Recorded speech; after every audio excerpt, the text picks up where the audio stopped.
Building data walls is another feature that EduClimber has that I find to be extremely powerful. What you do is you click on charting. There are a variety of different ways you can create data walls. More than likely, a classroom teacher or an interventionist might build a custom grade or custom class data wall. In this case, I'm going to click a custom grade data wall. This again is the year of the students that you want to see. So if you want to see this year's students and this year's data, that's what you're going to click on. Now you can select which school you want to see. I'm going to go ahead and select, let's do first and second grade. Click next.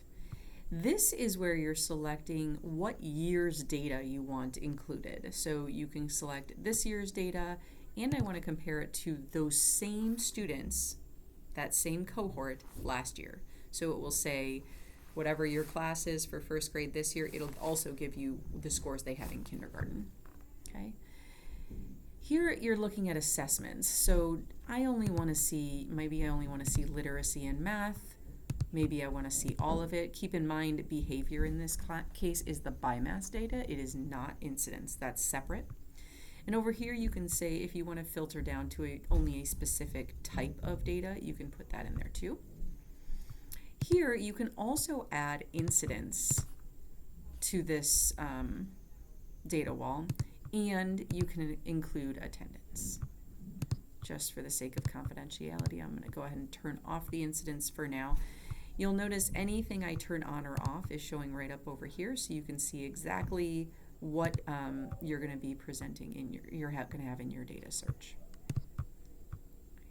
Okay. Go ahead and click search, and it's going to populate my data wall for me.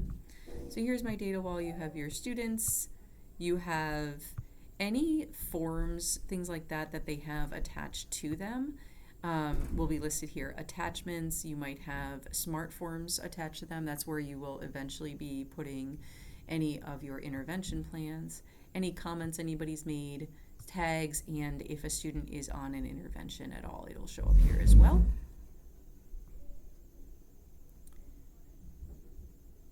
So if they have interventions, it'll show up here as well.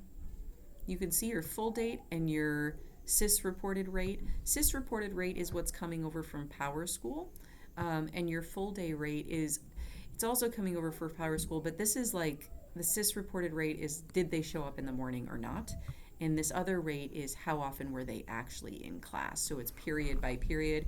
If they missed for a field trip, something of that nature, that's going to show up there. Now you have your iReady math data, so it's showing fall, winter, and spring for iReady. You have your map data over here, and it scrolls right across. You can move these from side to side if you want, and build it however you want. And if you click in that box, it will sort it for you. So you can see it's sorting it. There we go. Okay, so it's going to keep doing that. So then you can also click in here, and when you go into here, you can set up and see different things. So if you click on this little group of boxes here, if I selected any of these, it's now going to show up on my data wall as well. So if you wanted gender, date of birth, anything like that, IEP status, 504 status, all of those things, you can also turn off things as well. So if I no longer wanted to see my data from 21-22, I can just shut it off. Okay, that way you don't have to go back and build another set. Another important thing for data walls is, again, you can see this feature here. You can pin your data and put it into your collection. You can download it right in here. You can now build a scatter plot.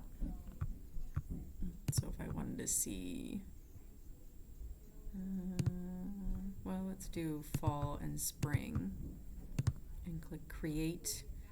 From there I can see my scatter plot of data, and again, when you roll over it, it's going to show you everything you need to see. This button right up here shows you insights, so it's going to take this scatter plot and it's going to make kind of generalizations or thoughts about what you might be seeing in your scatter plot, so that's kind of a neat feature. Let's head back over here. Another thing I wanted to point out is you can, let's say you've organized your data and you want to take this top couple of students here. If you're an interventionist, this is huge, okay? You can create your own course. What that means is that if you always want to run a data wall based on a course, if you had your own course as an interventionist, let's say you have kids K1 and 2, you can assign them to their own course so that then you can pull up their data pretty quickly instead of having to look at each grade level. So what we're going to do that is assign them to a course. You assign a username, so let's say in this case it's me.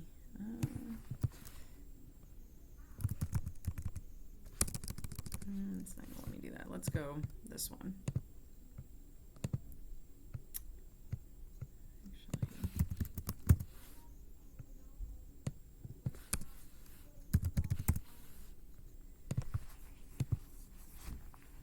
So this person already has courses, but you can create your own course right here.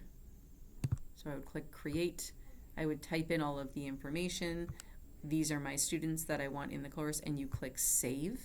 And then when you go back here, if you wanted to create a custom class data wall, you can do that by searching for your name. Mine won't come up. Let's do this. Your course that you just created will show up here. Okay, you can click on it and then you can run, and then you can build your data wall from there, all the different data you want to see, but it's only going to put up that group of students. That's a pretty neat feature. You can also, as I said, put them into your collections and have them show up just like this one did. Okay.